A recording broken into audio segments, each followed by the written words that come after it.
Okay, we move now to Dr. Mick Peterson. He'll be talking about the Racing Services Testing Lab and anything else he wants to talk about. This was founded by Dr. Peterson and Dr. McIlwraith, as we said. The lab can perform more than 18 tests on synthetic and dirt racing surfaces. These tests of surface materials have been performed on samples collected from over 70 racing and training surfaces in the U.S. and abroad. Dr. Peterson.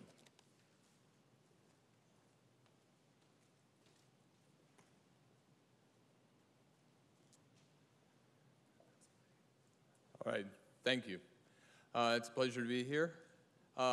As Ed already introduced, I'm going to talk also about some of the issues on the future of racing surface safety. I want to also mention, as Ed has already led into, Wayne McIlwraith and Christy Mahaffey, who are the two people who are most instrumental in this work at this point.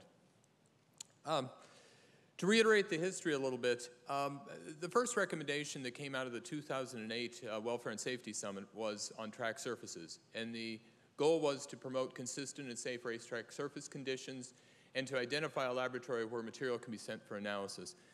There are a number of issues associated with the materials testing, and that is horse racing doesn't look like agriculture, it doesn't look like civil engineering. We have a unique set of challenges that we face in the industry. It's a large surface that needs to be perfect every day in order to maintain the safety of the racehorse. The Racing Surfaces Testing Lab was launched in 2009 with a primary support coming from the California Association of Racing Fairs, Oak Tree Foundation, Churchill Downs Incorporated, National Thoroughbred Racing Association, Jockey Club, and New York Racing Association. The Racing Surfaces Testing Laboratory is a 501c3 nonprofit, and currently we work with 40 tracks, 15 on a very regular basis. Okay, how does this work get done? There's a part-time executive director, 2 full-time employees, and 4 part-time employees. But what I think sets apart the way we're working as opposed to a commercial laboratory is there have also been 2 PhD dissertations that have come out of the laboratory, as well as a master's thesis. Dr. Mahaffey, who will be speaking later about crop testing, did a PhD dissertation on dirt racing tracks. John Bridge did a PhD dissertation on synthetic racing tracks. This is quite a gap from where we were approaching this problem in the past. We've moved this to quite an academic level. There's approximately $300,000 in testing infrastructure in a 900 square foot building in downtown Orono, Maine. So again, I'm kind of using the goals from the 2008 summit to tell what our objective was in 2008. 2010, we've met some of them. By 2012 now, we've made significant progress.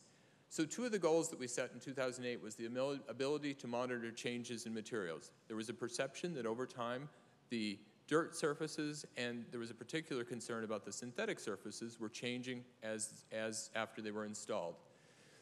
Investigating factors that cause this, UV inhibitors, and watering obviously is a big factor for dirt tracks.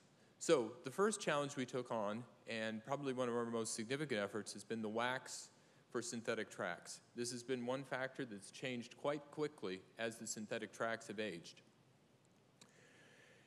If we look at this, there was this clear evolution of the performance of the synthetic tracks after they were installed. The first year was terrific, but what's unique about the synthetic tracks in the United States is the way they're utilized. We train on the same surface, the number of races, the number of race days. We were seeing dramatic evolution in these materials in a relatively short period of time. The second year, they tended to be less safe, and there was balling of the material in the hoof. You can imagine the safety issue associated with this ball of sticky track material in the hoof. What you see in the bottom left there is a gas chromatography of the wax that was separated from a new track that was right after it was installed. On the left-hand side of the graph, you see the oil. On the right-hand side, you see the wax. This is a blended material that's used in these surfaces. On the right-hand side, you see after the track had been in for 2 years, what you see is that there's much lower oil content, and the curve is shifted over. It hasn't actually increased the amount of wax. That's a relative measurement. But what you see is that the oil is essentially evaporated or been tracked off of the track. So the outcome of this was the selection of the wax then that allowed us to renovate this. by using a very high oil content wax, it was possible to get the track back to that initial utilization. If we go back to the equine injury database, what have we seen? We've seen a steady progress in the safety of the synthetic tracks. That's been the learning issues, but it's also been learning how to maintain them. At the bottom of the slide, you'll see a reference to a paper. What we've done at each stage of the work in the Racing Surfaces Testing Laboratory is when people refer to wanting the science to guide us, what they're really referring to is the use of refereed publications. And at each stage for the Racing Surfaces Testing Laboratory, we produce scientific publications and put them out to review to the specialists in the area. So this has led to veterinarians on thermal mechanical properties papers, which I'm sure has changed Wayne McIlwraith's life being on this. But the net effect is you want people who know petroleum products to review the process that you're understanding in the context of aging. So our goal at all stages of this is to let the science guide us.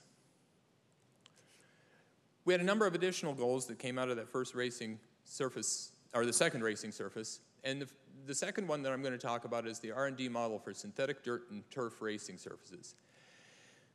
At that point, there was an absence of testing methods that we could use to determine if the performance of the track material was changing over time. So the words we were using at that point were shear strength, load bearing, et cetera, for racing surfaces. And then we further set the goals of looking at best practices for track maintenance and then continuing the improvement of track maintenance equipment and the design utilization. The outcome of this was to begin to understand sand durability, clay fibers and wax, and the development of new tests. What you're seeing there on the right is a triaxial test that's been used by civil engineers, which we modified to actually control the temperature to replicate the effects that we saw in these synthetic tracks between the morning and the afternoon, where the track surface performance would change quite significantly. But rather than talking more about synthetic tracks, I'm going to give a short case study about the different track designs and what we've learned about the different track designs in different parts of the country. Typically in areas where there's regular rainfall, the east coast of the United States and most of the Midwest, there is a shallow sand track that predominates in the design. The shallow sand track is about 8 centimeters of material over a hard base. The hard base could be limestone screenings, clay, or it could even be concrete. But the point is that the hoof contacts the surface of the track and does not penetrate down to that base surface. The limestone screenings, if the hoof contacts the limestone screenings or the clay base, it's a problem in this type of track design. The shear and the penetration strength of the cushion has to be sufficient to support the hoof as it lands and transfers its weight to that hoof and then during breakover. In the semi-arid parts of the country, we're talking New Mexico here instead of New York, there's a very different type of track. In these tracks, there's a pad that's partially compacted that's underneath the cushion. Typically once a week or so, the track is completely tilled up to reset that path area, and then it's rolled or compacted with harrows. During breakover, the hoof will actually penetrate the cushion on these tracks and can actually touch that pad surface. This allows the track to be used in a much broader range of moisture content, and if you have a high evaporation rate in a place like Southern California or New Mexico, this allows the track to be safe regardless of, over a much wider range of moisture contents. There's also a compromised design that's used in some areas where the climate is less consistent, and that's the one we were referring to as a false base, where there is actually a pad under there, but it is not disturbed on a regular basis. So what was needed then was information to understand. These different tracks had quite different maintenance protocols associated with them. If the pad had to be reset once a week, it was a significant undertaking of 4 or 5 hours with heavy equipment out on the track to reset the pad. This was only done in some parts of the country. Other parts of the country, it was done with just lightweight harrows, were the only thing that ever saw the track. Our hypothesis was that the design and maintenance is defined by the rainfall and the materials, the local materials in the track. So using a test, X-ray diffraction, which had not been previously used in horse racing, a series of this hypothesis was tested. So on the left hand, you see the shallow sand, the false base, and the false base with pad. If we look at the clay content of these three tracks, and this is clay content that's done with X-ray diffraction, which is a more precise measurement than what's normally used, what we see is a statistically significant difference between the types of track. What's also interesting is we see that organic is added to the false base with pad, which we know from our maintenance, but the other important thing is if you look at the rainfall. If you look at the difference between a shallow sand track, the typical location of a shallow sand track, and the typical location of a false base with pad, you see the difference. There's almost twice as much rainfall in the areas with the shallow sand track. All right, so this hypothesis proved true.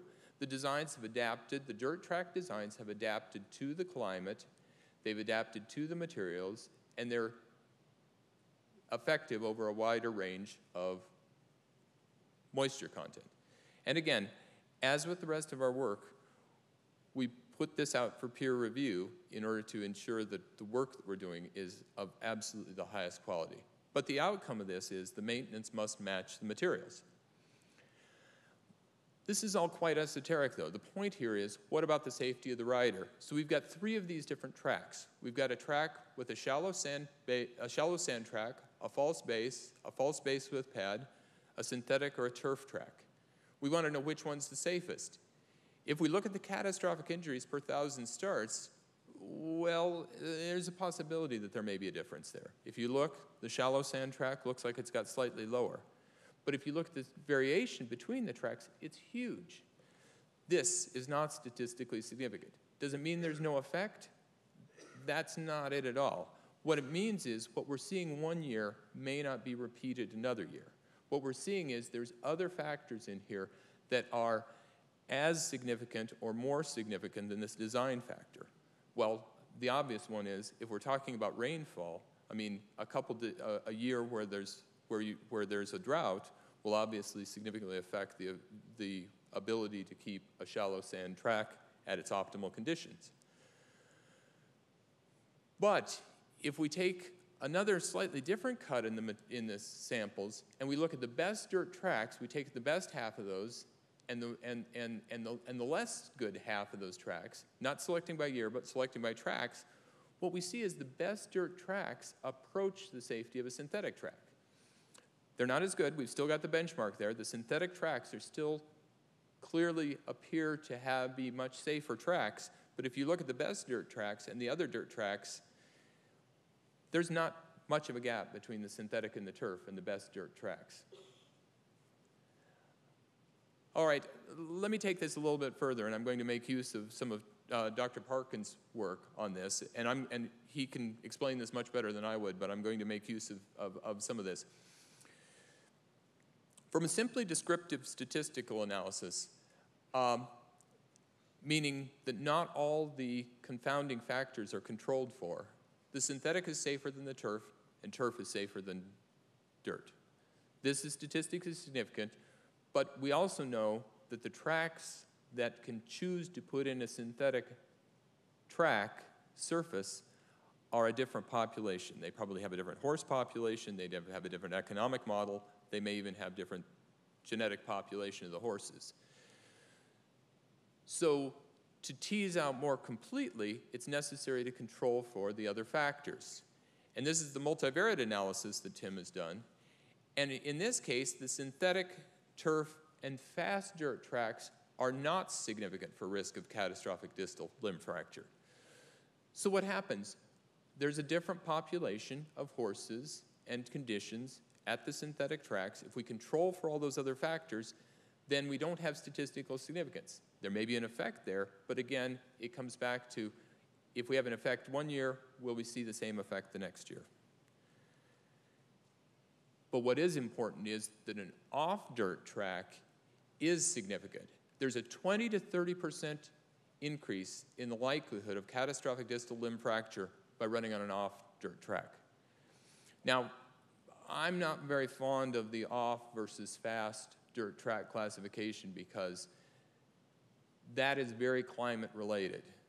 an off-dirt track in Louisiana and an off-dirt track in New Mexico is a very different animal. If you've been out on them, you know the things, you know that when it's called an off-track, there's a lot of geographic dependence on that. What's impressive, though, is we're seeing statistical significance even with just the way the tracks are called. So again, it suggests something very important. Okay, synthetics appear to be better, but we're not talking a good dirt track, we're talking a great dirt track. That's where we're comparable. Ed specifically mentioned when he was talking about equipment and some of the other factors out in the safety committee that we need to be realistic. We need to be idealistic, but also realistic in the context of where the industry's at. We can say the synthetic tracks really do give us what we need, but we also have to be realistic as to what we're going to get at all the racing surfaces. What this is our path forward. Our path forward is to get the dirt tracks to be as good as possible and then keep moving the bar higher for the synthetic and turf tracks. So the goal is to make every dirt as safe as the safest dirt track. Let me go back to the goals from the 2000 Welfare and Safety Summit. Establish daily reporting of maintenance on racetracks. Provide information for track management, owners, trainers, jockeys, and racing public. Now that sounds sort of scary to your average racing superintendents to provide this information to everybody, but there's a different cut of this information. The public needs a different type of information than management needs, or even the veterinarians. This is all perfectly possible within the context of a database of the daily maintenance of the main and turf course. The lettering that's too small to see there is where we've begun to set up this maintenance database at a number of racetracks. Arlington Park, every 15 minutes, and this is done at 7 other racetracks in the United States. This is the data from Arlington Park. Every 15 minutes, the temperature of the track and the weather conditions are logged. It all goes into a central database. And then, this is the Keeneland data. Every time a piece of equipment that goes out on the track it's also logged. What does this look like? This looks like the equine injury database complement for racing surfaces. Because if we can understand the difference between the best practices and the tracks that are still struggling to reduce their catastrophic injury rates, then we can begin to close that gap. But we need information because there's obviously something out there that's fundamentally different. Currently, we have the manual maintenance tracking system at use at 4 racetracks. The weather tracking is at 9 racetracks, and that's tracked every 15 minutes. The next stage of this is automating some of this, and what you're looking at here is the pilot system that's operating right now at Keeneland. The equipment, the tractors have GPS tracking equipment on it, and what you're looking at right there is the cultivator track on October 7th. We can know the speed, we need to be able to log the depth, and we need to know what's happening every day. My luggage got lost on the way here. They sent me a link, and I could actually watch the driver go down New Circle Road and have an estimated time as the driver showed up with my bag from the airport. Look, we can do as well as the bag delivery company for the airports, right?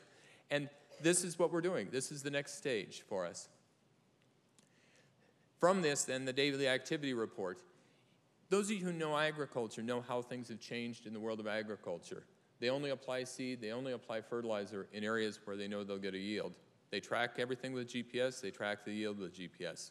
We need to do the same thing for horse racing. We need to understand what's our most effective maintenance protocols for a particular climate and for a particular track materials. But if we get back to one thing here, what really matters more than anything else is consistency. Now, I've mentioned a lot of materials. I've mentioned the sand, I've mentioned the fibers, I've mentioned the wax, the clay mineralogy. But we know from horse racing that you need consistency. I mean, when we're most impressed is when you're not being almost perfect, but you got to be perfect every day. What is the biggest variable? If we talk dirt tracks, there's no number 2. It's moisture content. If we're looking there across the left-hand axis, the vertical axis, we see the shear strength. That's basically how it resists the penetration of the hoof of the surface and how it supports it, the cuppiness of the surface. The 4 bars represent 8%, 10%, 12%, and 14% moisture content. If we go from 14% to 10% moisture content, we see the shear strength go from 24.6 to 33.7 per psi. The effective composition that we worry so much about, the amount of clay and sand, the day-to-day variation of that is much lower. We would only expect a 3 to 5% variation in this. This is the big factor for dirt and turf, is moisture content. So how do we control this? The key to doing this is this database. We bring together the weather and the water, the performance testing, the shear strength that I mentioned, the maintenance tools, and the composition testing. The difference between the best racetracks and the other tracks is not always money. It's not always investment. It's putting the proper investment in the proper tools for the job. We need to provide technical support to raise the bar for every track in the industry. Oops, that's backwards. What we really look like is we look like manufacturing did 25 years ago in the United States. The quality is never an accident, it is the result of intelligent effort. As we learn each of these things, we need to implement them on a quality methods for racetrack surface maintenance. Quality means doing it right when no one is looking. That's getting up at 4 o'clock in the morning and getting out there and moving at the proper speed with the cultivator to get the track open for the morning. It's a tough job. It isn't a glamorous job, and it matters every day. There's lives at stake, the horses and the riders. And then Deming, who's the kind of the guru of quality, is you can expect what you inspect, meaning we need to keep track. This doesn't mean when there's a crisis, you go measure the surface. That means measuring it in a systematic way. We need to understand how the best tracks control this variability through the Racing Surfaces database and manage the track as a precision product. The track is rebuilt for every day. Especially when we talk about tracks where they rip and till, you're essentially rebuilding that track to use it every day. You get up in the morning, you have to add water. And what we really need to do is link this back to what we care about, the safety of the horse and the jockey. Now, we've made a lot of progress, and I don't want to be too negative as I finish this up. The biomechanical the biomechanical surface track tester that some of you have probably heard about is one of the tools that was developed, and that was developed as with Ed Moen mentioned from the American Quarter Horse Association Foundation funding originally. This is an open source design. It's shared development. There's a system at Uppsala University in Sweden, a system at University of Central Lancashire in England, and then the California Horse Racing Board has a system. Some of this testing is beginning to look like it's become standardized. There have also been a lot of progress in the tools we're using. I now regularly, for a number of tracks, use ground-penetrating radar to check the consistency of the track, the depth of the cushion, and to make sure that there's not a problem with the base. But again, the issue here is it's not an industry that's always going to be able to afford the latest and the greatest. We need to bring everybody up to the best possible tracks. So oftentimes, the tools that are needed are a lot simpler. A metal ruler or a probe is really effective for the most common finding that we have from the ground penetrating radar, which is the track needs to be graded. There's no need for $50,000 worth of radar equipment to get out there to say the track needs grading, especially if you have a shallow sand track where you've got a clear base or a false base or the synthetic tracks. It's a metal probe walking around, taking care of the surface day in and day out. It's a lot of work, but getting out there with the radar. So radar is a tool, and we can't just confuse that from just the hard work. Careful control of the variables. One of the variables is using the grader regularly. So we have a long ways to go. Only a small minority of the tracks are systematic in the approach to maintenance. Most of the tracks that are systematic, it's based on the personality and effort of one person who's there every morning, who calls, who checks with the person, knows who they can trust, and if they can't trust the person, they're in there watching over it. That's okay as long as you've got that person, but you're one heart attack or one retirement away from having a whole different track surface than you're used to. Regular testing is the exception, not the rule. Every race meet, the materials should be tested. They should be tested especially when things are going well, so that when things aren't going well, you know what's different. Track maintenance and the investment in the surface is oftentimes reactive, not proactive. We need to move to a model where we're solving problems, looking how to get better, rather than reacting to, we've got a crisis. And the investing in finding the causality is minimal at this point. The big goal from the 2008 Welfare and Safety Summit was to understand, and this was listed under surfaces, but it was research the potential causes of catastrophic injury, review existing research and inform public and industry regarding other causes of musculoskeletal injury, including microdamage, changes in training methods, unrecognized disease, potential role of rider, etc. This is where the California initiative that Sue Stover is going to talk about later on is absolutely critical to this. We need to continue to work on this. But this is an ongoing challenge. This is not a once we do it, it's done. Because as we make progress, we need to, at each stage of the process, understand what's worked and what hasn't worked. I want to finish up with one clear point I need to make, though. We see differences between the surfaces, but it's quite clear the tracks did not cause the problem. What tracks can do is they can improve the situation. I've got quite an odd collection of old pictures of old races where you can see the racing surface. You know, it was the standard not to water between every race, not to harrow between every race. You know, a lot of the great horses ran on surfaces that you can see a cloud of dust where kicked up behind, where there was obviously a lot of fine material and not enough water to even keep the fine material down. There have been a lot of other factors that have changed in the industry. Surfaces have shown continuous improvement over the years. We need to continue that improvement, but blaming surfaces for the problems with catastrophic injuries is probably not the right approach. So a somewhat nuanced point here is we need to improve it, we need to make progress, but we need to recognize that this is just one of many factors, and I would argue not the most important. I want to acknowledge the fact that there's been continuous support not only from the people I mentioned earlier, but there is a constantly rotating group of people. Keeneland has been very supportive recently and is now, as you noticed, piloting the next stage forward on this. And I look forward to, in the next few years, having other people keep moving the bar forward, those who are capable. Thanks a lot.